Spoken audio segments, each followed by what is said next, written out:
Hi, my name's Lindsay Harmon. I'm the marketing manager at CollectiveSun. And again, we're so happy to have you here for Environmental Justice in Action, How Creation Care Inspired a United Church of Christ Congregation to Go Solar. It's going to be a wonderful webinar.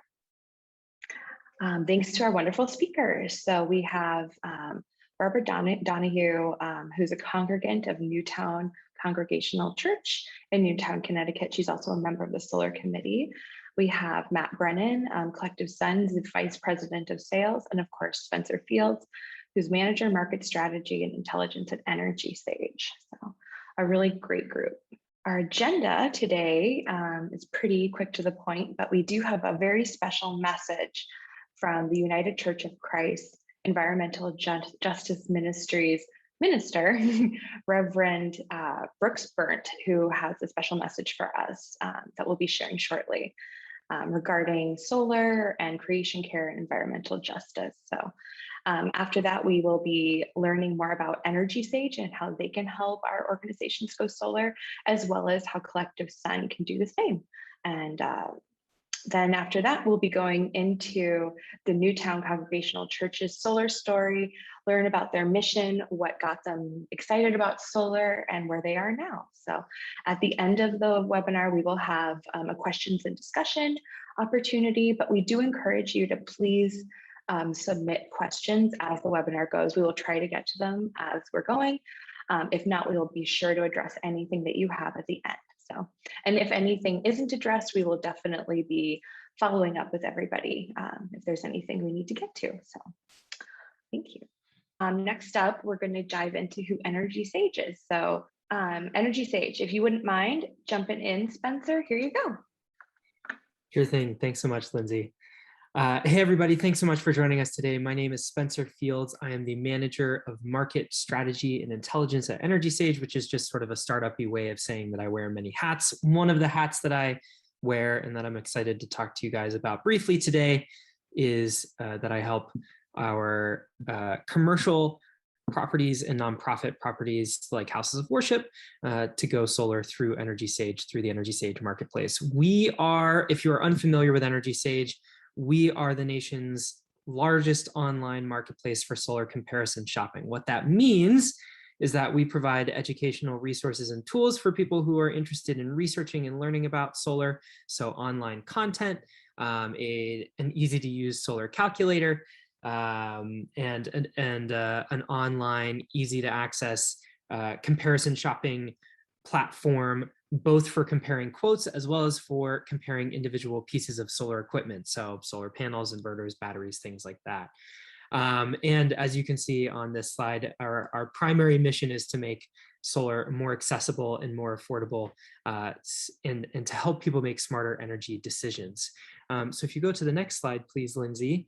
What we do for nonprofit entities, not-for-profit entities, and for commercial entities is we really take a consultative approach to making sure that we are sort of meeting you where you're at and answering any questions that you have about solar. The first thing that you would do if you're interested in learning more about solar is to come to Energy Sage, read up on our different content about solar, about how solar works, how saving from solar works, your different options.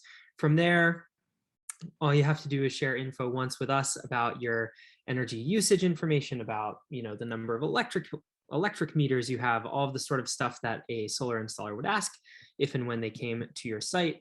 We then present an initial solar proposal to you to give you a sort of benchmarking estimate of what solar can do for you. From there, once you're ready to do so, we sort of run an RFP or an RFQ on your behalf to our pre-screened, vetted installers in your area who are a part of our network, and then help you compare those quotes apples to apples, providing support through installation.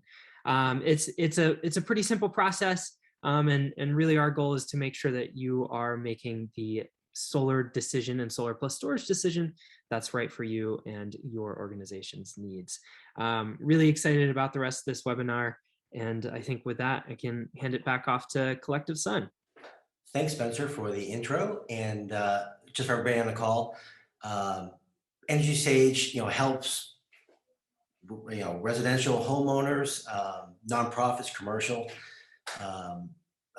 owners of properties get quotes. And if you're an installer on the call, they can also provide leads to you. So I do, regardless of what camp you're in, I do suggest reaching out to them and talking with Spencer.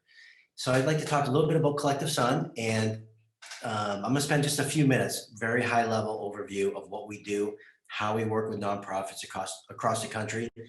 I'll talk a little bit about Newtown Congregational Church. It was a great project. They really went, they did a great job just on, getting quotes, doing the project, asking lots of questions. So Barbara will be on the webinar in just a little bit, and she's a former CPA. So if you like spreadsheets and numbers, she can definitely help with that.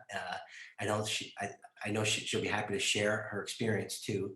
So we're really happy to have her on the call. She's a great resource along with others at the church. So let me jump in. We've done or worked with over 150 nonprofits across the country, 20 states. And, if you are, we do lots of projects on the coast and some in the middle of the country as well.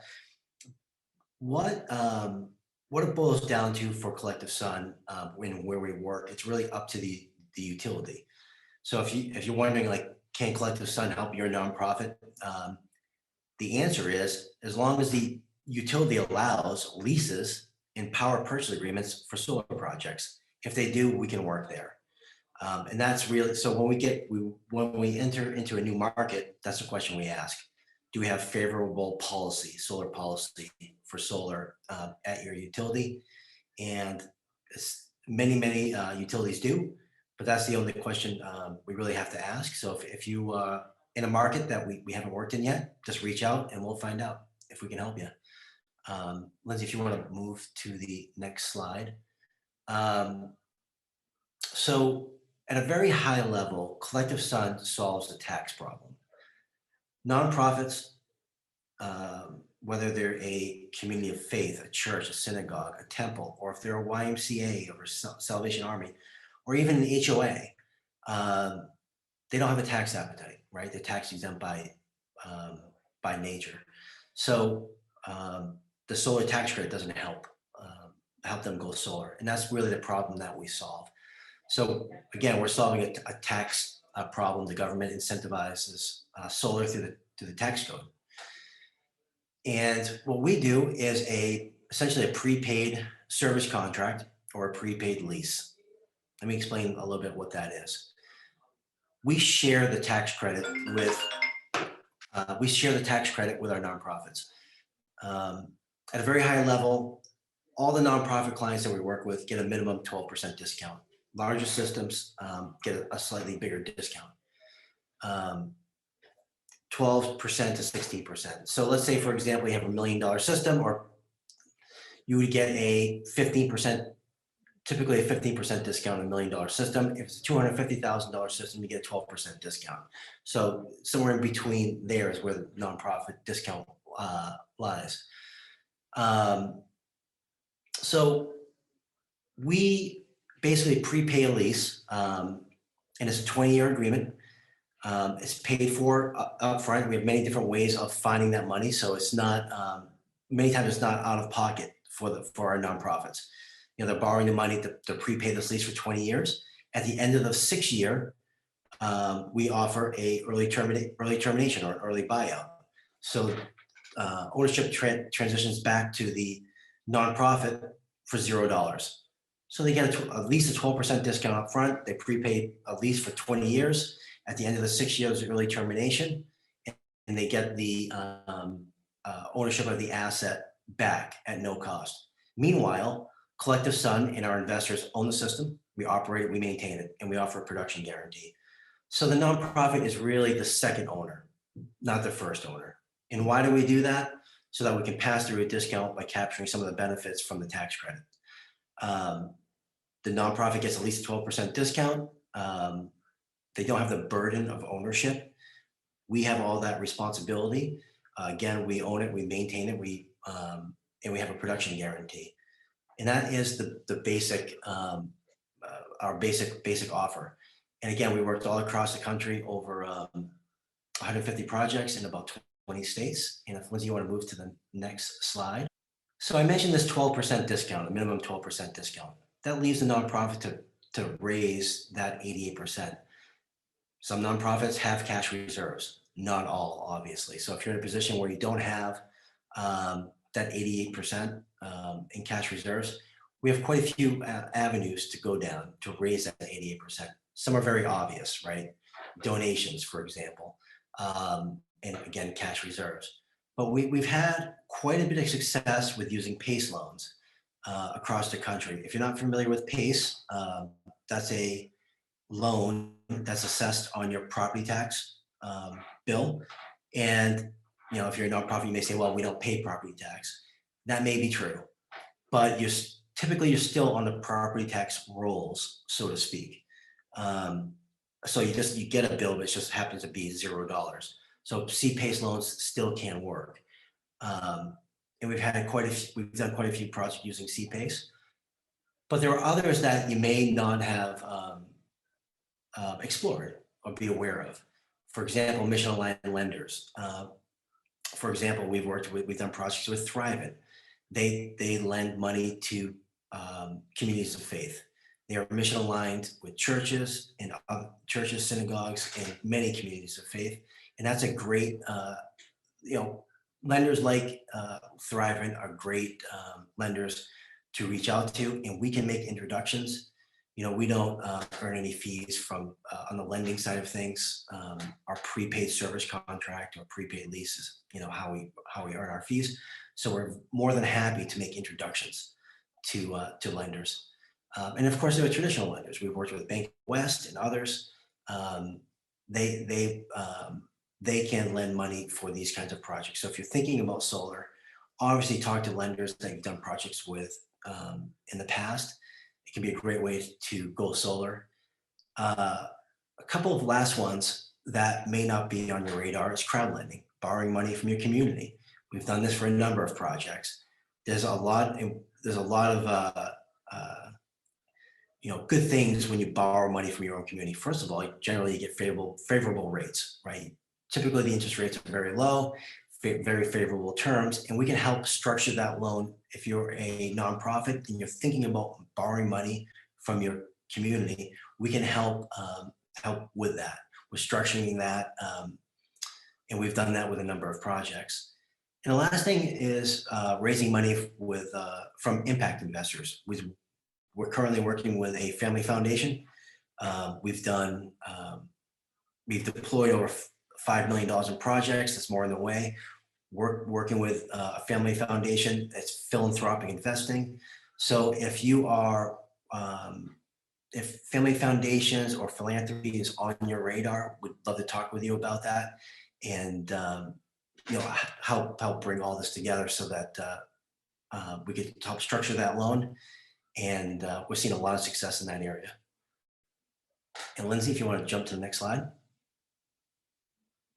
So I'd like to introduce Barbara. She was on the solar committee at Newtown Congregational Church. I mentioned her at the very beginning. Sorry, Barbara, but I want to mention again, you're a former or retired CPA. So if anybody on this call has any questions about the numbers, I know they put together a really nice basically kit that they shared with their own congregation about their own project, which helped get everybody's buy-in on this project. So I'd like to hand it off to Barbara, and thanks a lot. Thank you, Matt. Thank you, Matt, Lindsay, Spencer. A little bit about Newtown Congregational Church. We refer to ourselves as the Fun Church. We definitely are mission-based and like to help people and care about creation and the environment, but we also like to have fun. If you want to flip to the next slide, Lindsay. One of the things that Newtown Congregational Church does every year is they let the kids be in charge of one of the services. And one year they were doing cartwheels down that aisle. And that speaks to just the amount of fun and great group of people that belong to Newtown Congregational Church. We also made a commitment to be an open and affirming church. If you can read the mission statement, everyone is welcome at NCC. Can go to the next slide. To get into the solar project, a friend of mine, Ed, at church said to me, I know you understand, because after being a CPA, I went into the green building field. I know you understand solar. Would you be on this solar committee with me? And it ended up being 9 members of the church that worked on the project together. We started actually with Energy Sage, researching and finding out the best solar panels and best inverters for the, okay, I see somebody made a comment, CPAs are awesome. Anyway, we started with Energy Sage, which had wonderful articles, and we spoke with 3 different solar providers to get prices, which were all in the same ballpark. The one we went with was middle of the road, but by 4 cents a watt, so very close. And we then spoke with St. John's Lutheran Church, which had gone solar a year before us and used Pure Point Energy, which is the solar provider that we ultimately decided to go with. And we took a site visit to St. John's. They were wonderful. They shared all their information with us, made us very comfortable with working with Pure Point, and told us that they funded through the Lutheran Church, which put us on the track of seeing if the United Church of Christ had funding for solar, which they did. It's the Building and Loan Fund, and they actually had the best rates. But I had found out through CPACE that CollectiveSun would offer a 15% discount. The tax rate at that time was 30%, so it was 15% discount for NCC. And I thought we might have to go through PACE in order to do that, but we called up CollectiveSun directly, and we're very, very pleased that they said, no, you can still, we can still work with you. And it actually gave me an added layer of comfort knowing that the panels would be leased for the first 6 years, working with CollectiveSun, having the information from Energy Sage, and knowing that we would get this 15% off the top. So it was about $161,000 for the total project. After the discount, it was $136,843 loan for the 58 kW system that Newtown installed. If you want to move to the next slide, Lindsay. Okay, I thought it was a picture, but after the discount, that's what I wanted to show. Thank you. And there's actually a little on the following roof that you don't see in that picture is a little more of the solar, which is one of the lessons learned.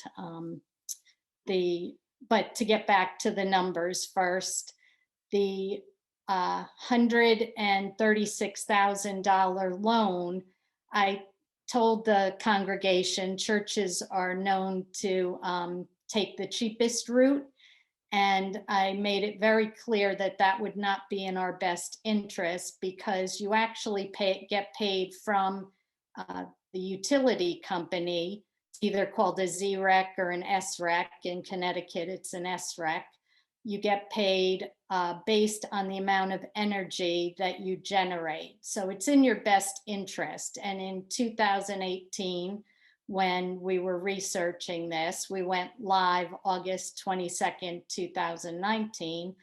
In 2018, SunPower panels with Solar Edge inverters was the absolute best panels that you could buy. we put together a one-page self-funding solar panel proposal to present to the congregation at our annual meeting in 2019, and were approved. We explained that starting with year one, that the church would be saving money.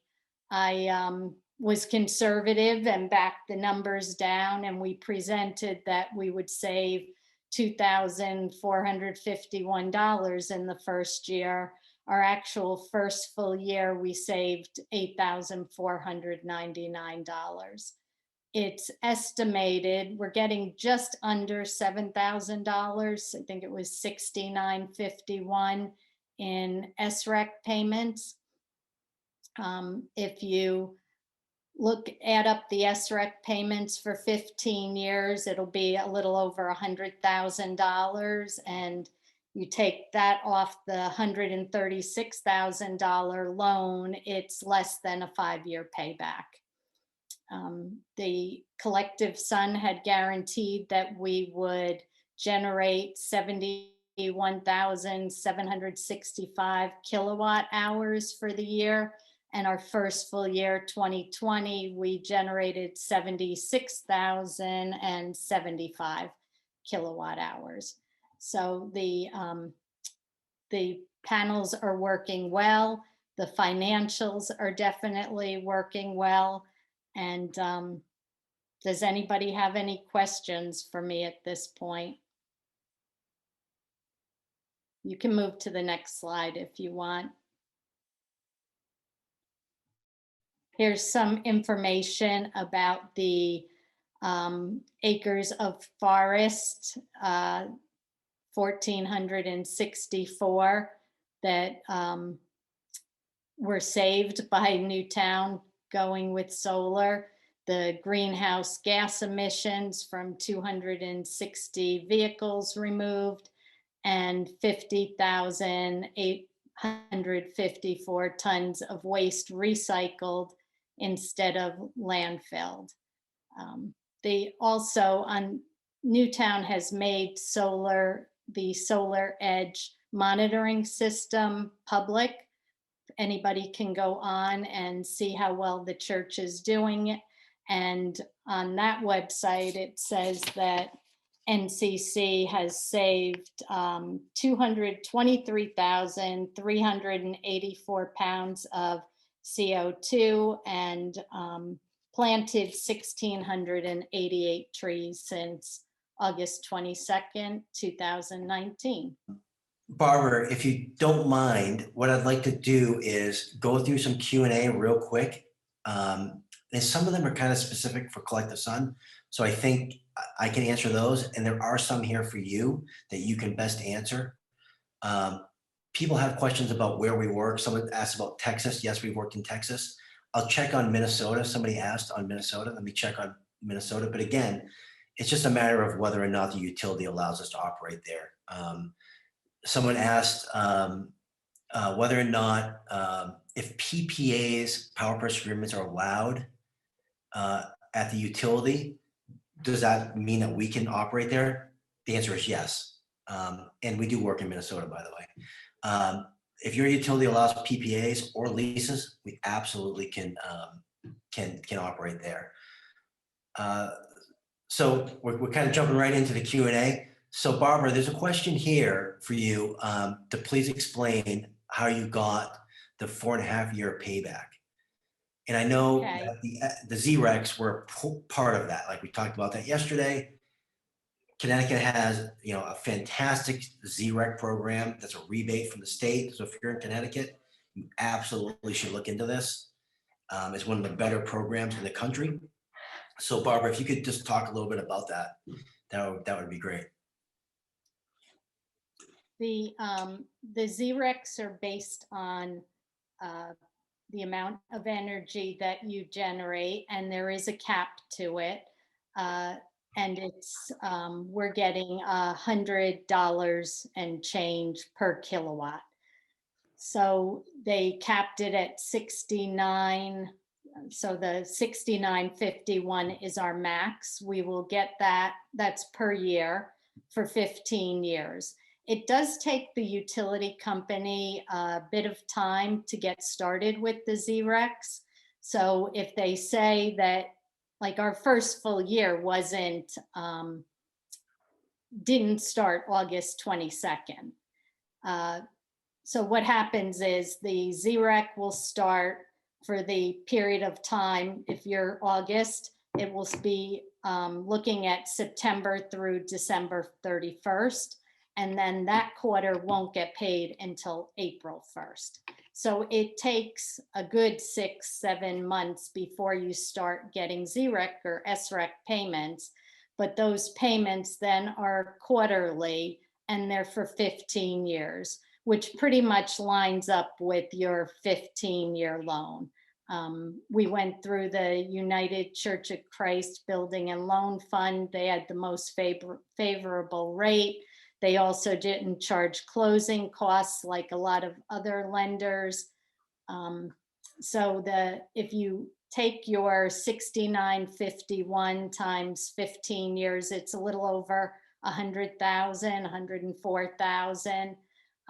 One of the reasons we went with SunPower panels is they do not degrade more than 8% over 25 years, which is unheard of in the industry.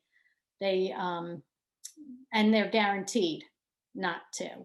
So we should be getting at least the 71,765 kilowatts or the $6,951 a year for 15 years. So I backed $100,000 off of the $136,000 loan, which leaves you a loan of $36,000.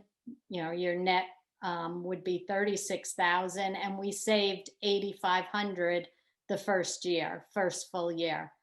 The payments that NCC was making the year before we went solar was $15,393 for electricity for the church. So if you put those numbers together, divide the 36,000 by the $8,500 savings, that's how we came up with 4.5 years. There was actually 30,000 kilowatt hours left over, of which Eversource paid NCC $878, I believe it was, which is wholesale value, which is why you never really want to put in more solar than you need. But with COVID, the church was primarily closed, although not fully. One of the things NCC did for the community was blood drives. They actually had 37 blood drives during COVID in 1 year for the community. So it's a very community-oriented church. I hope I explained the numbers. That's how I came up with a 4.5-year payback. It's very quick. The assistant treasurer, Peg, can't be more thrilled.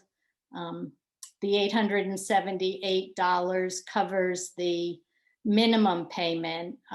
There were $736 in minimum payments made to Eversource over that same year. So they won't actually cut you a check. They'll credit you that $878. So our bills have been zero pretty much. And with a carry forward when we're not using the solar energy, which really helps over the summer months. Right.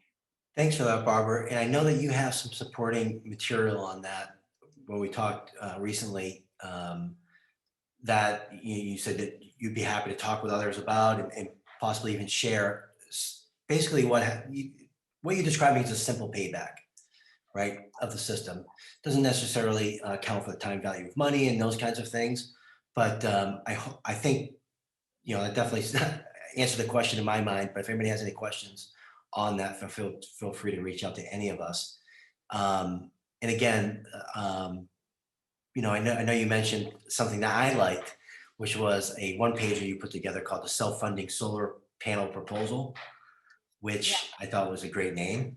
We may borrow that, but you really garnered all the support of your congregation by getting the word out, sharing materials, doing the research.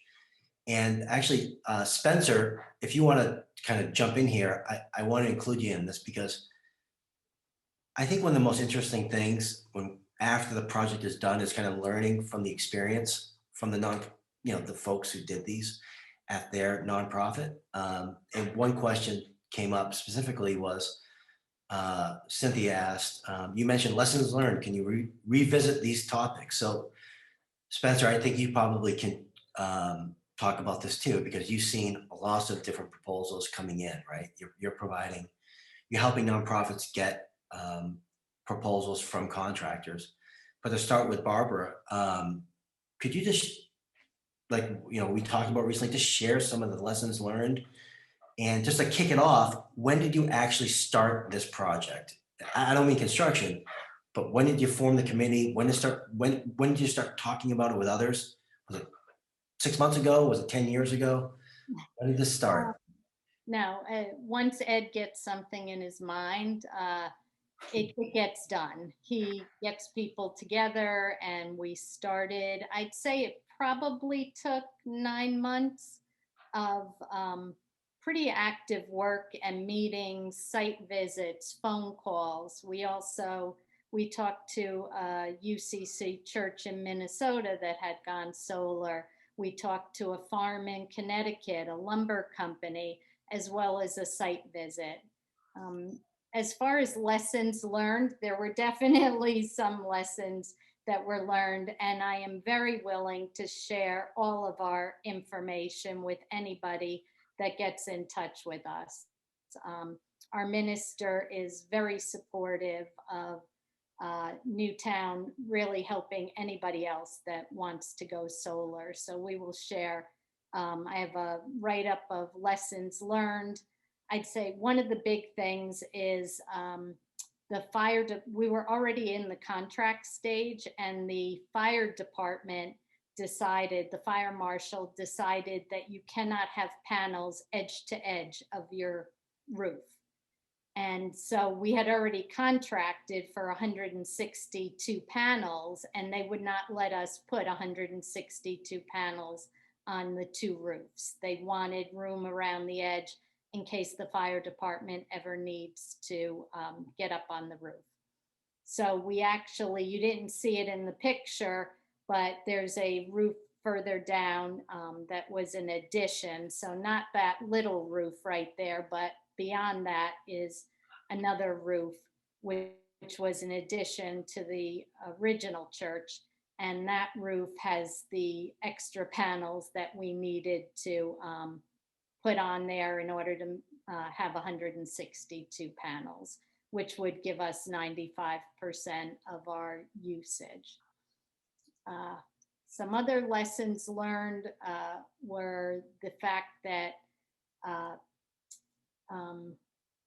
that in Connecticut, if you lease solar panels, the tax department for your town will want to tax you on it, even though we're not for profit.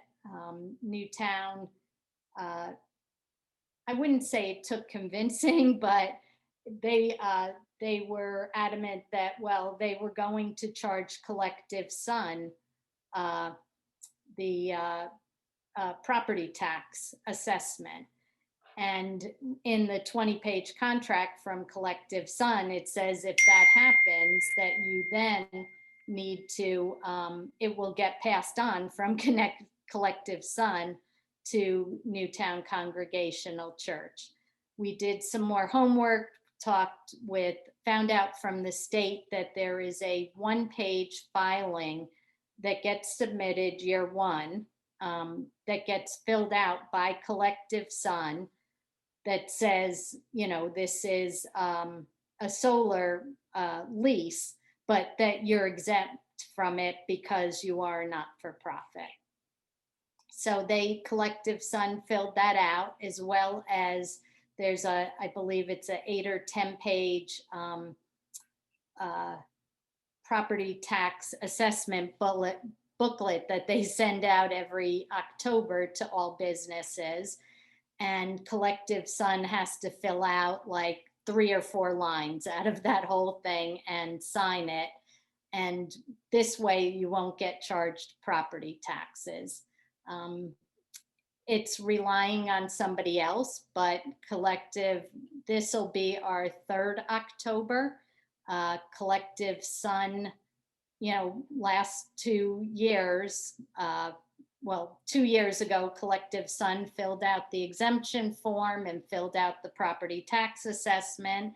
And then, like they do with many loans, they sold the loan that Newtown had. They put us in touch with the investor that bought it, and that investor filled out the form last October. So it really was no issue. There's been no taxes, property tax charges to CollectiveSun for Newtown, but that is something that needs to happen every October for 6 years. It's really, once you've done it once, it's very easy. Like I said, we're more than willing to share all this information with anyone, that wants to go through the process. And it is well worth it.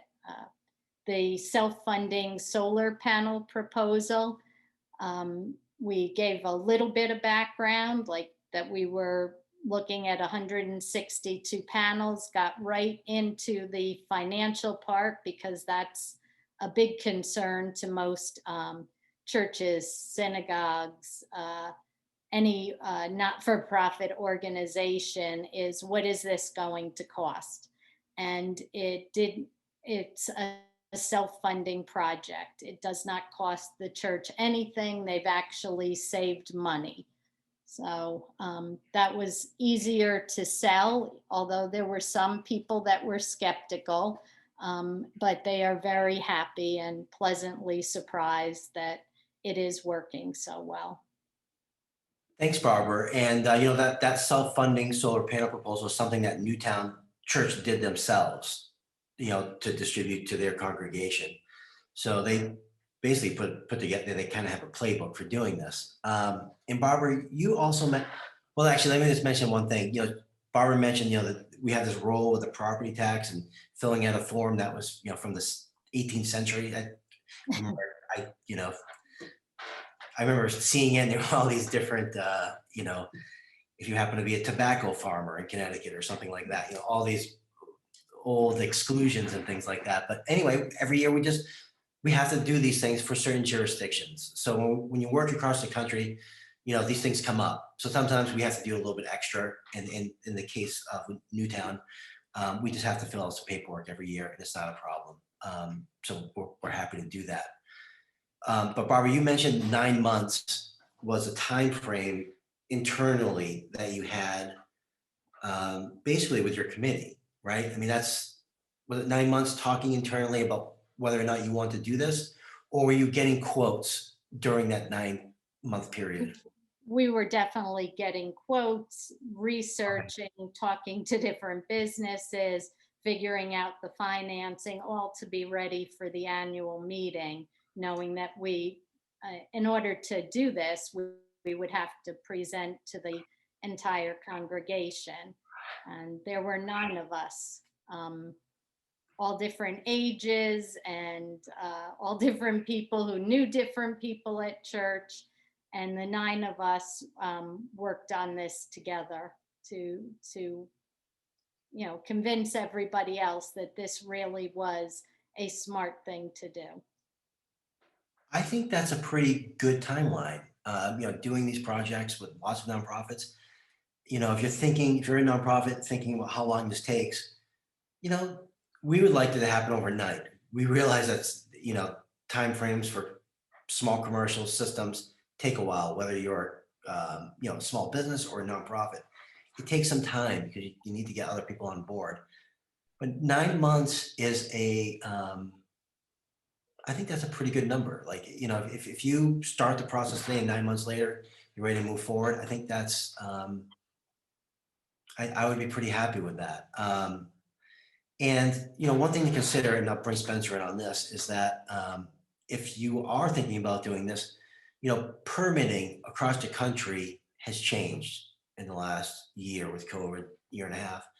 A lot of people working remotely, their processes have changed. Solar is, still growing. So permitting offices are very, very busy. So when you're thinking about your timeline, first you have this time period of just, getting quotes. It takes contractors a while to do this. They have to come out, they need to get your energy bills. In some cases, they're going to ask for interval data, which they get from the utility website.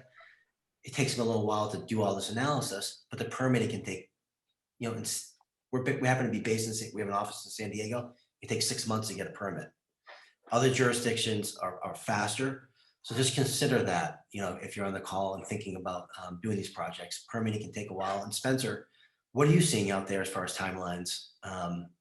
Yeah, totally. Great question, Matt. And Barbara, thanks so much for all of the insight on your process and I think the lessons learned. I do want to just quickly hop in on a couple of additional things there. I think, one of the things that we've seen that really helps these projects get off the ground is having a strong advocate, like Barbara was, like the 9 members of the congregation who were a part of this process. Something that also really helps is having somebody who actually has solar on their home and who's gone solar before. And I know Barbara mentioned when we were talking previously that she had experience with solar, and I think that helps to sort of familiarize people to it. From the timeline perspective, 9 months sounds very reasonable. A lot of the times what we see with projects that come through is, they're sort of things happen very quickly and then very slowly and then very quickly again, sort of around annual meetings or board meetings or whatever the case may be, and just sort of being prepared for that. And then I think finally, from my perspective, the biggest thing that's helpful in getting projects like these across the line is to just know how you're going to make a decision and who will be responsible for making that decision. I think having that information sort of on hand up front and being realistic and pragmatic about that conversation early on in the process means that once you get to the point where you're sort of ready to move forward on a project, that you have everything that you need to and that everybody's needs have been met. That's something that we've seen be very, very helpful. To answer the question that you just asked though, Matt, yes, from a permitting perspective, there are a couple of things that can potentially slow down a solar project that are happening in the industry right now. Number one is this aspect of permitting. It turns out that everybody's spending 18 months at home, being more aware of how they use energy and more aware of their home electric bills means that there is very, very significant interest in solar across the country, both from residential customers as well as from commercial and nonprofit entities. And that means that these solar permitting authorities that have jurisdiction, whether it's a building department or an electrical department for your specific city or town, they might not be particularly well suited to handle the volume of permits, permit requests and inspection requests that are coming through. There are some initiatives in the industry, including one that was that are designed to reduce the amount of time that it takes to permit a system, including one that was announced by Department of Energy Secretary Granholm last week or 2 weeks ago, called the Solar App, which is taking permitting digital, which is really cool. That's going to reduce costs. It's going to reduce waiting times. It's going to mean that the turnaround time for permitting is much faster. So that's something to keep your eye on as potentially alleviating some of these concerns. Another thing that we're seeing a lot is actually supply constraints for solar panels, as well as sort of the semiconductor and microchip shortages.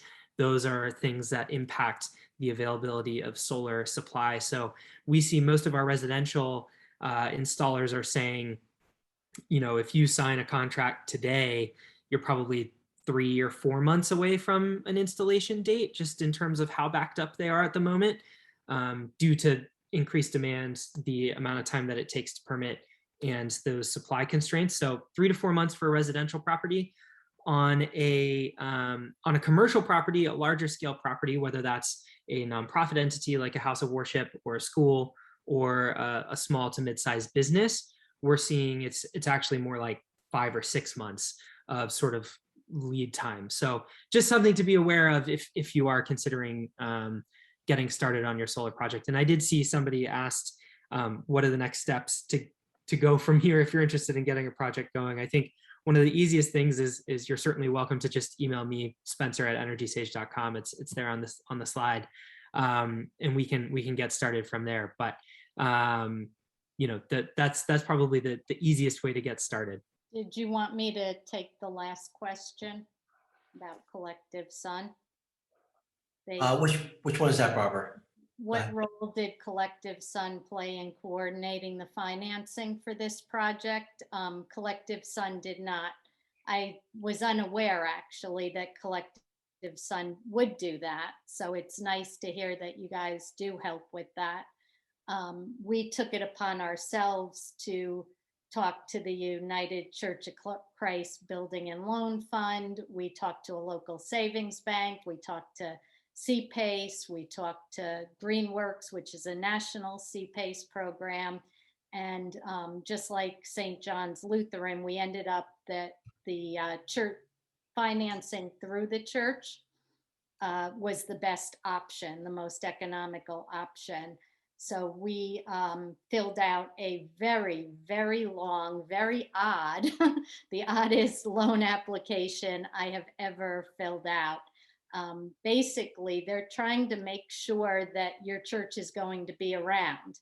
So they want to know what your minister does in the community, how many people sit in the church on Sunday, and a lot of detail, very long application, but very different to just, they want to make sure that you're a viable church if they're going to lend you the money to put solar on the church.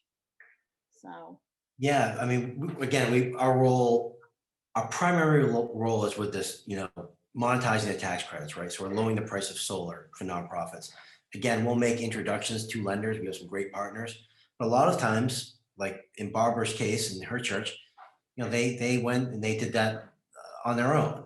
And that's not unusual, but again, we're happy to help with that. And we make introductions to other lenders all the time. We have a few minutes left, and I think there are a number of questions we can kind of a lightning round here and go through and answer pretty quickly.